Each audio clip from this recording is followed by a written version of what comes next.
Comece o dia bem informado com a equipe de jornalismo da Verde Vale FM. No ar, Jornal Verde Vale. Agora 6h37. Bom dia, está no ar o Jornal Verde Vale. Hoje é dia 12 de julho, ano 2023. Hoje uma quarta-feira. Bom dia, Daliana. Muito bom dia para você, Jota. Bom dia para todo mundo que a partir de agora passa a acompanhar a rádio número 1 da região, o Jornal Verde Vale. Agora 6h37. Confira os destaques das últimas 24 horas. Jornal Verde Vale. Senado aprova programa para expandir escolas em tempo integral. Pesquisa mostra que 78% de famílias brasileiras estão endividadas. Saiba como declarar o imposto sobre a propriedade territorial rural. Pesquisa indica que 98% dos municípios goianos terão ganhos com a reforma tributária. Projeto que suspende desmatamento do Cerrado por 10 anos tramita no Senado. Inflação negativa aumenta a pressão por queda de juros. Estas e outras notícias agora no Jornal Verde Vale. A notícia em primeira mão. Jornal Verde Vale. Jornal Verde Vale. Verde Vale. Notícias do Brasil. Agora 6h38 aqui na Verde Vale. Bom dia. A queda no índice oficial de inflação em julho, anunciada no dia de ontem pelo Instituto Brasileiro de Geografia e Estatística, o IBGE, é vista como um elemento de pressão para o Comitê de Política Monetária, o Copom, aí do Banco Central. Inicia um ciclo de cortes da taxa básica de juros, a Selic, a partir de agosto. A opinião é de comentaristas, de economistas ouvidos pela Agência Brasil. O Índice Nacional de Preços ao Consumidor Amplo, o IPCA, ficou em 0,08% negativo no mês passado. Foi o menor índice para um mês de junho desde 2017. Os grupos alimentação e bebidas e transportes foram os que mais ajudaram a puxar os preços para baixo no mês passado. O economista Fábio Bentes, da Confederação Nacional do Comércio de Bens, Serviços e Turismo, considera o resultado do IPCA uma grata surpresa. Esperava até uma estabilidade, uma ligeira queda, e veio um recuo um pouco mais forte do que o esperado, avaliou. Para André Braz, do Instituto Brasileiro de Economia da Fundação Getúlio Vargas, há 3 fatores principais que fazem pressão sobre a autoridade monetária. Um deles é o índice de difusão, que mede o percentual de produtos e serviços que registraram aumento de preços. Esse índice tem apresentado queda. 6h39. Escolas públicas podem concorrer a prêmio e receber benefícios. A matéria é com Bruno Moreira. Escolas públicas de todo o país têm a oportunidade de receber investimentos que estimulem hábitos saudáveis para as crianças e a comunidade. Isso está ao alcance de instituições de ensino com turmas do nível fundamental 1 e 2, graças ao prêmio Crianças Mais Saudáveis, realizado pela Fundação Nestlé. Cada projeto selecionado vai receber um prêmio de R$38 mil para benfeitorias alinhadas com o objetivo da iniciativa, que é explicado pela gerente de nutrição da Nestlé, Gisele Pavin. O nosso objetivo é ajudar os educadores das escolas da rede pública brasileira a se tornarem agentes transformadores nas instituições em que atuam. E dessa forma, os professores mobilizam a equipe escolar a desempenharem um projeto para as escolas que visam promover atitudes saudáveis. Os 10 projetos selecionados recebem acompanhamento, suporte técnico e pedagógico, um prêmio de R$38 mil em benfeitorias para que as escolas possam colocar essas ideias em prática, e os educadores líderes dos projetos recebem prêmios especiais pensados em contribuir com o seu dia a dia. Em 2023, o prêmio celebra a sua 6ª edição. Nos últimos 5 anos, já foram beneficiadas mais de 44 mil crianças em 900 municípios do Brasil. Refeitório e utensílios para a cozinha, playground, tendas educativas, horta e quadras poliesportivas são alguns exemplos de projetos contemplados. Gisele também reforça a importância desse tema para a empresa. Nós, da Nestlé, nos comprometemos com a alimentação e nutrição das crianças e, portanto, seguimos fomentando programas alinhados com o nosso propósito. E alinhados a esse cuidado, a Nestlé assumiu o compromisso de beneficiar a vida de 50 milhões de crianças no mundo inteiro até 2030. e a partir do estímulo de práticas saudáveis. Educadores podem fazer a inscrição de projetos pelo site criançasmaissaudáveis.com.br até o próximo dia 30 de julho. Agência Rádio Web. Produção e reportagem, Bruno Moreira. Jornal Verde Vale. Notícias de Goiás.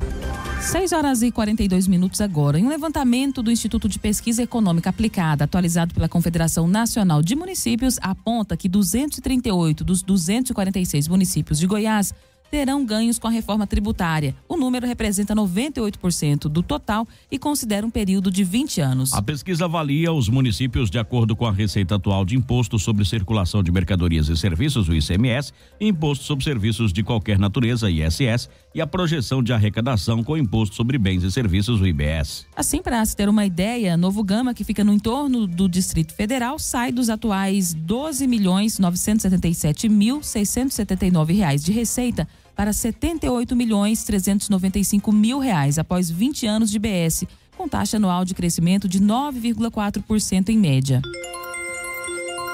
Agora 6h43, a entidade de apoio aos policiais militares do estado de Goiás completa 20 anos. Pedro Henrique Rabelo traz os detalhes. A Fundação Tiradentes é a responsável por dar apoio aos PMs do estado de Goiás. E durante o mês de julho, comemora 20 anos de história e serviços prestados à comunidade militar, sempre buscando o bem-estar dos PMs.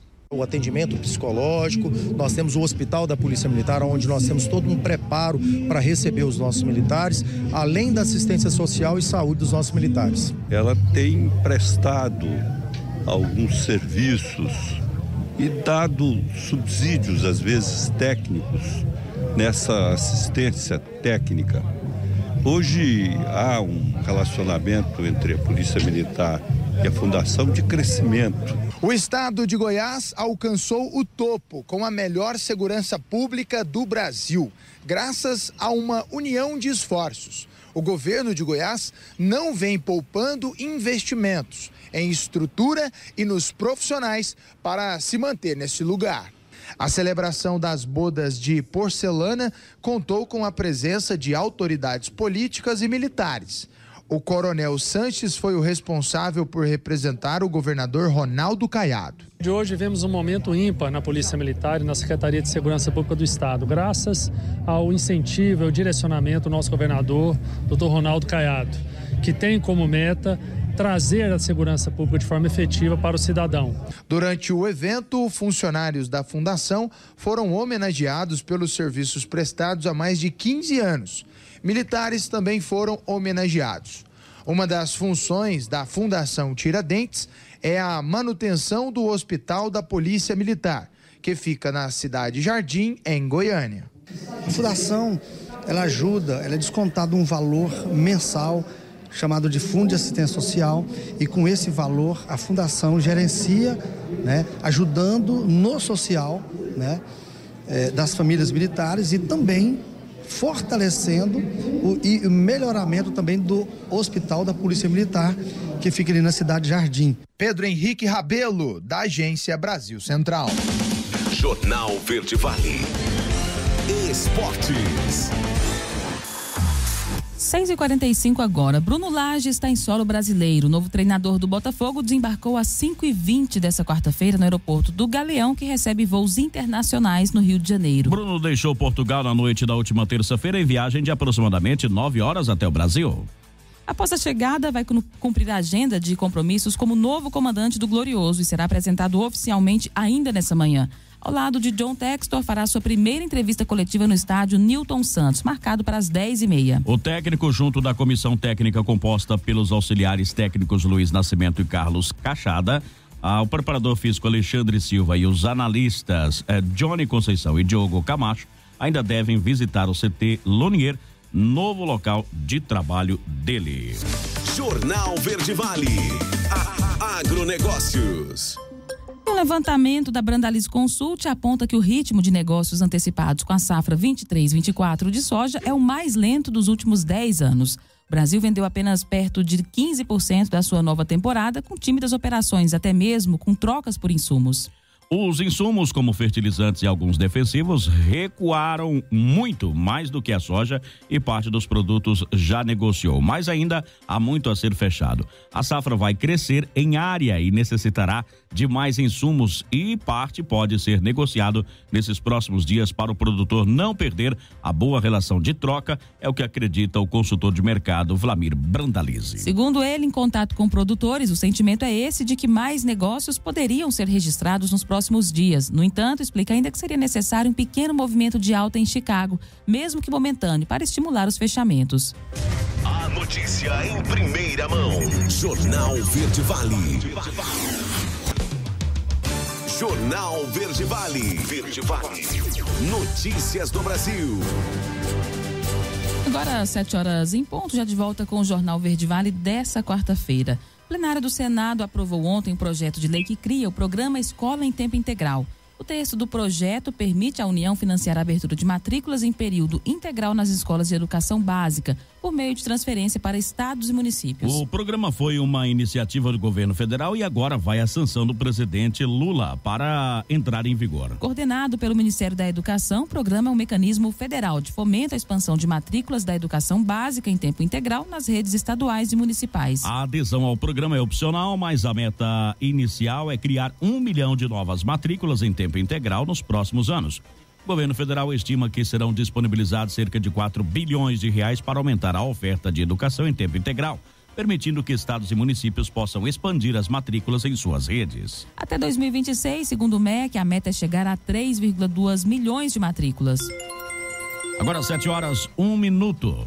O percentual de famílias que relataram ter dívidas a vencer avançou 0,2 ponto percentual em junho, atingindo 78,5% das famílias no país.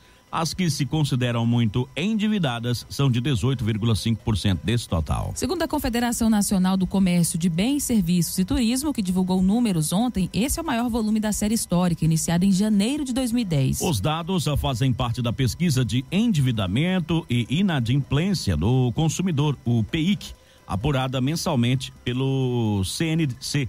De acordo com a CNC, o aumento de número de endividados interrompeu uma sequência de 4 meses de estabilidade do indicador. Para o presidente da CNC, José Roberto Tadros, a economia brasileira passa por um cenário de endividamento e inadimplência crescente. E isso atinge a capacidade de consumo das famílias. O equilíbrio entre os objetivos de estabilidade de preços e o crescimento econômico é um desafio a ser perseguido e que será determinante para a retomada da economia.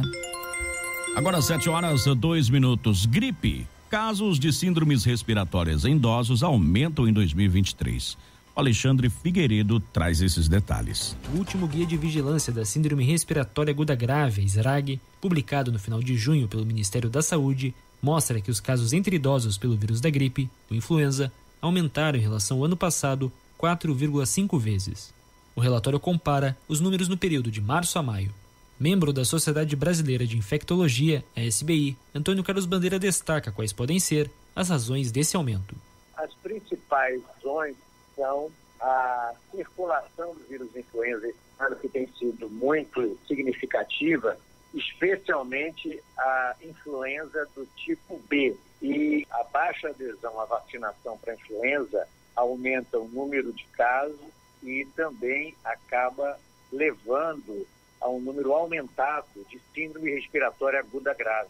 De acordo com o relatório, apenas 55% dos idosos foram vacinados de março a maio deste ano durante a campanha nacional de vacinação contra a influenza. Bandeira explica por que essa baixa adesão preocupa.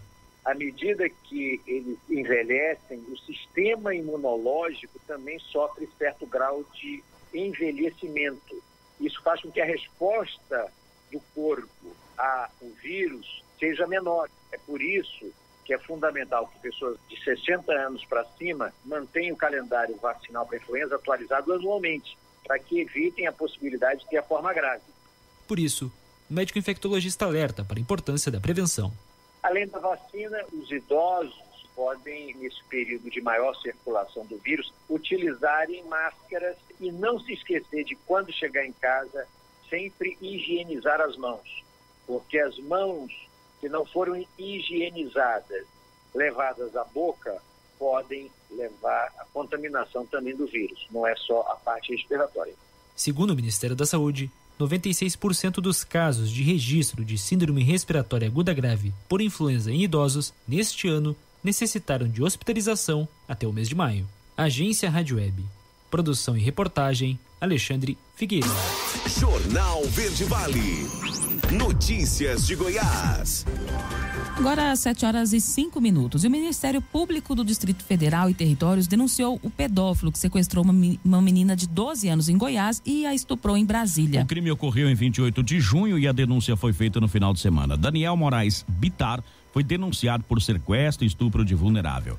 Gesiele Souza Viveira foi denunciada por ter ajudado nos crimes. Os detalhes sobre as denúncias não foram informados, já que o caso encontra-se em sigilo, pois envolve uma adolescente de 12 anos. O processo foi encaminhado à Justiça do Distrito Federal, que vai decidir se o casal vai se tornar réu ou não. Daniel foi detido no dia 28 de junho, depois de sequestrar, dopar e estuprar uma menina de 12 anos no Jardim Gá, em Lusiana, Goiás. A vítima voltava da escola por volta do 12h30, quando foi abordada pelo homem e por Gesiele de Souza, que foi presa no outro dia. A Comissão do Meio Ambiente do Senado analisa um projeto de lei que suspende por 10 anos autorizações de desmatamento no Cerrado para uso alternativo do solo. Inicialmente encaminhado para a rejeição, o projeto ganhou nesse ano um novo relatório que recomenda a aprovação. De autoria do senador Jorge Cajuru, do PSB goiano, o projeto de lei decreta moratória de 10 anos sobre novas autorizações para a supressão de vegetação no Cerrado. As únicas exceções seriam empreendimentos considerados de utilidade pública, aqueles com baixo impacto ambiental e localizados em pequenas propriedades ou posses rurais familiares. O projeto tramita desde 2019 e passou na Comissão de Agricultura e Reforma Agrária, onde recebeu um parecer contrário ao projeto. No entanto, na Comissão de Meio Ambiente, o senador Fabiano Contarato emitiu o relatório com emenda, uma exceção que será concedida para as pequenas propriedades rurais. O texto chegou a ser colocado em pauta na semana passada, mas teve a apreciação adiada.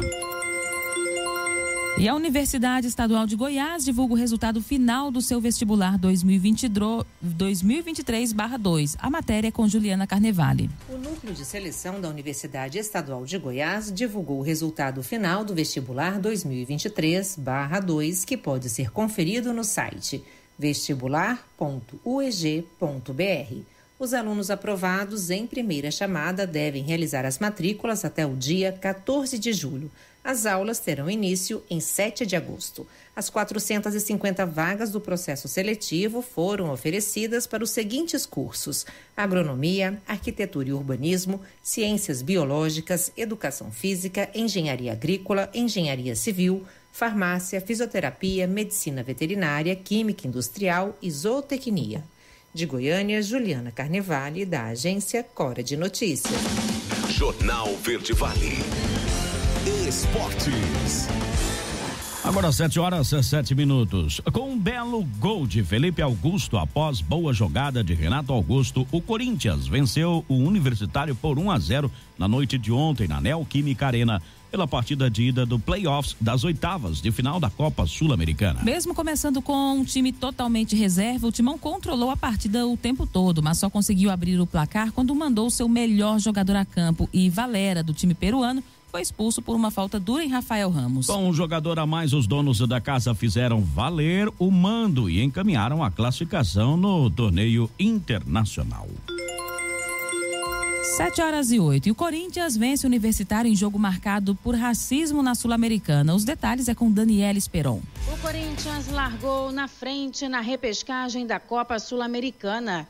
Jogando na Neoquímica Arena, o Timão venceu o Universitário do Peru por 1-0. Gol marcado por Felipe Augusto.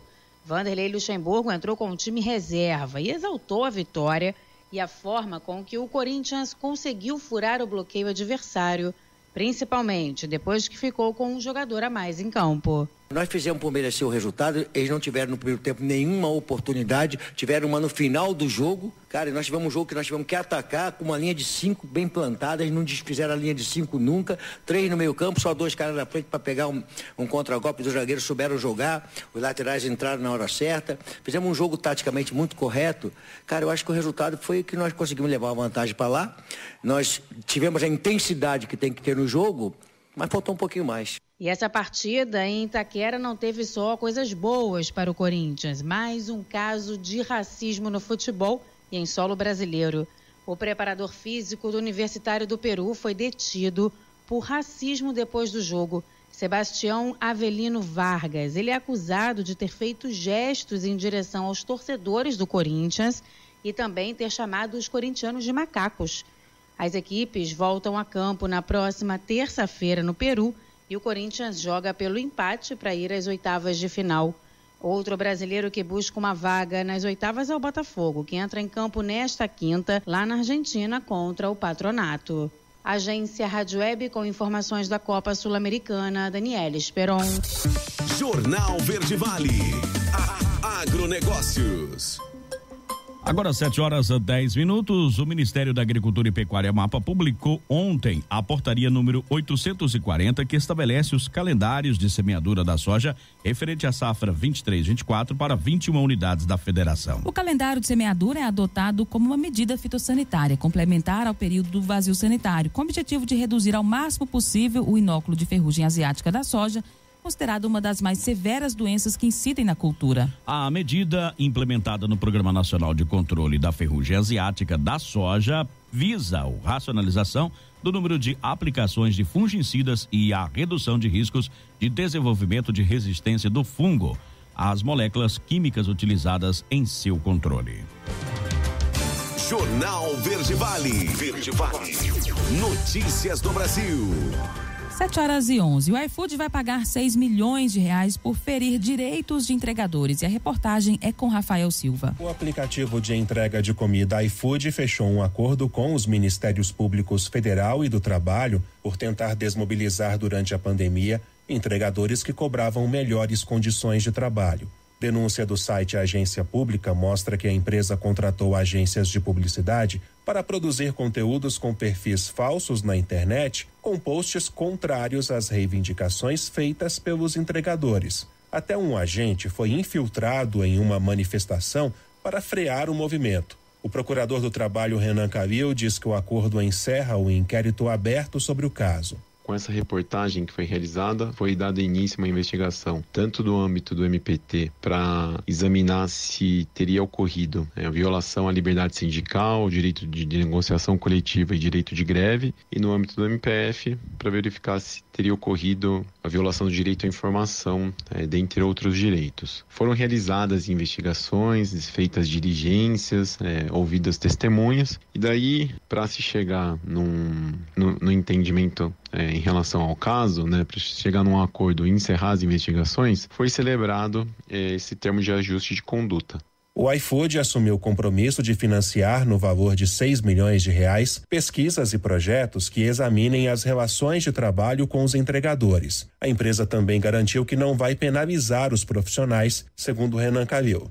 O iFood se comprometeu a não despedir, não bloquear, não suspender, não descredenciar ou discriminar trabalhadores por participarem de manifestações coletivas. O iFood também se comprometeu a não constranger, interferir ou manipular a livre participação dos trabalhadores em reuniões ou em manifestações. A iFood também não vai implementar prêmio ou qualquer tipo de incentivo para não estimular os trabalhadores a deixarem de aderir ou participar de greve ou de qualquer manifestação voltada a reivindicar melhorias nas condições de trabalho. Em nota, o iFood afirmou que a empresa não cometeu qualquer uma das condutas investigadas e que reafirma seu compromisso com a transparência e o direito de manifestação. Procuradas, as agências Benjamin e Social QI, vinculadas à empresa, não responderam. De acordo com o termo, as 3 ficam sujeitas a multas de até R$500 mil em caso de desrespeito às cláusulas. Agência Rádio Web, produção e reportagem Rafael Silva. Jornal Verde Vale. Agora 7h14. No próximo bloco você confere como declarar o imposto sobre a propriedade territorial rural. E o ciclone que atingiu o sul afeta o sudeste nos próximos dias. Estas e outras informações, inclusive as locais, logo após o intervalo. Jornal Verde Vale. Jornal Verde Vale. Verde Vale. Notícias do Brasil. Agora 7h21. Ontem, a Receita Federal publicou no Diário Oficial da União as regras para a declaração do imposto sobre a propriedade territorial rural. O prazo para a prestação de contas começa no dia 14 de agosto e os proprietários de imóvel rural têm até o dia 29 de setembro para declarar e evitar multas. A apresentação da declaração é obrigatória para as pessoas físicas e jurídicas que tenham imóvel rural e deve ser apresentada na forma de 2 formulários: o documento de informação e atualização cadastral do imposto sobre a propriedade territorial rural e o documento de informação e apuração do imposto sobre propriedade territorial rural. A prestação de contas é obrigatória mesmo para quem recebeu ou deixou de ter a propriedade do imóvel no ano de 2023. Para entregar a documentação é necessário baixar pela internet o programa gerador da declaração do ITR relativo ao exercício 2023, programa ITR, no site da Receita Federal. 7h22. Ciclone que atingiu o sul afeta sudeste nos próximos dias. Quem traz os detalhes dessa previsão é a Larissa Diamantino. A frente fria que atingiu o Rio Grande do Sul desde o fim da última semana, pela chegada do ciclone extratropical, chegou em São Paulo nesta semana. Embora o ciclone extratropical traga chuva para o sul do país, em São Paulo a previsão é diferente. Em Sorocaba, Serra da Mantiqueira, Campinas e São José dos Campos, os ventos poderão atingir até 80 km por hora. De acordo com a Cabo Suelen da Defesa Civil do Estado, os efeitos da formação vão contribuir para a formação de rajadas de vento com velocidades de até 90 km por hora na capital, região metropolitana de São Paulo, no Vale do Paraíba e também em Itapeva. Esse fenômeno também causará fortes rajadas de vento na faixa leste do estado, permanecendo entre quinta-feira, dia 13, e sexta-feira, dia 14. Esse acontecimento pode ter um impacto significativo nas atividades diárias, sendo necessário adotar algumas medidas para garantir a nossa segurança e conforto. Por exemplo, em áreas rurais, os agricultores devem proteger as suas plantações e, no litoral, evitar a prática de esportes náuticos. O ciclone extratropical é um fenômeno meteorológico caracterizado por fortes tempestades e ventos, que faz parte de uma família maior de fenômenos meteorológicos, a dos ciclones. Até quinta-feira, o estado de São Paulo terá tempo firme e temperaturas mais elevadas ao longo do dia, com a máxima podendo chegar a 31 graus em Bauru e aos 33 graus em Santos. Na sexta-feira, a temperatura mínima da capital poderá chegar aos 9 graus. Já os episódios de chuva serão mais difíceis de ocorrer em São Paulo. Agência Rádio Web. Produção e reportagem, Larissa Diamantino. Jornal Verde Vale. Notícias de Goiás. Agora 7h24. E ao todo 40 pessoas que estavam no festival de música realizado no estádio Serra Dourada, em Goiânia, nesse último domingo, foram atendidas após sofrerem ferimentos quando uma rampa que dava acesso ao front stage desabou. Os atendimentos foram realizados pelo Corpo de Bombeiros, Serviço de Atendimento Móvel de Urgências, o SAMU, e brigadistas. Os feridos foram encaminhados para 6 unidades de saúde da região. A rampa desabou por volta de 23h16 após uma parte do público que estava na arquibancada atravessar para a área VIP. A estrutura de madeira não aguentou e cedeu. A organização do Rap Mix se pronunciou na última segunda-feira, sobre o desabamento aí dessa rampa de acesso ao front stage durante o festival. Segundo o texto, toda a estrutura montada tinha alvará. E o Procon de Goiás encontrou uma variação de até 252% em produtos de pesca e camping. A matéria é de Lucas Xavier. Mês de julho é sinônimo de viagem e o principal atrativo do período em Goiás é o Rio Araguaia. Pensando em quem vai viajar, o Procon Goiás pesquisou os preços de produtos de camping e pesca. 95 itens foram pesquisados de 26 a 29 de junho. O levantamento foi feito em 17 estabelecimentos especializados de Goiânia. A maior variação de preço identificada foi de 252,94% na caixa térmica de 26 litros Coleman. O produto foi encontrado de R$ 85,00 a R$ 300,00. Outro item com variação considerável foi o anzol Marine Sport, 50 unidades, sendo encontrado de R$ 4,50 a R$ 15,30, uma variação de 240%. Para quem estiver em busca de barraca para acampar, aqui vai o alerta. Pesquise muito antes de escolher a sua. A maior variação encontrada pelo Procon foi de 155,25% em uma barraca da marca Rainforest para 4 pessoas. Ela tem sido comercializada de R$ 333,00 a R$ 850,00. A pesquisa completa está disponível no site www.procon.go.gov.br. De Goiânia, Lucas Xavier, da agência Cora de Notícias. Jornal Verde Vale. Esportes. Agora 7h27. Jogando com o time praticamente todo reserva, o América Mineiro largou em desvantagem contra o Colo-Colo por uma vaga nas oitavas de final da Sul-Americana. Na ida dos playoffs em Santiago, no Chile, derrotado aí por 2-1. Levou 2 gols de Leonardo Gil, ex-Vasco, e conseguiu diminuir o placar no último lance da partida com Alê. O duelo da noite da terça-feira foi no estádio Monumental. Jornal Verde Vale. Agronegócios.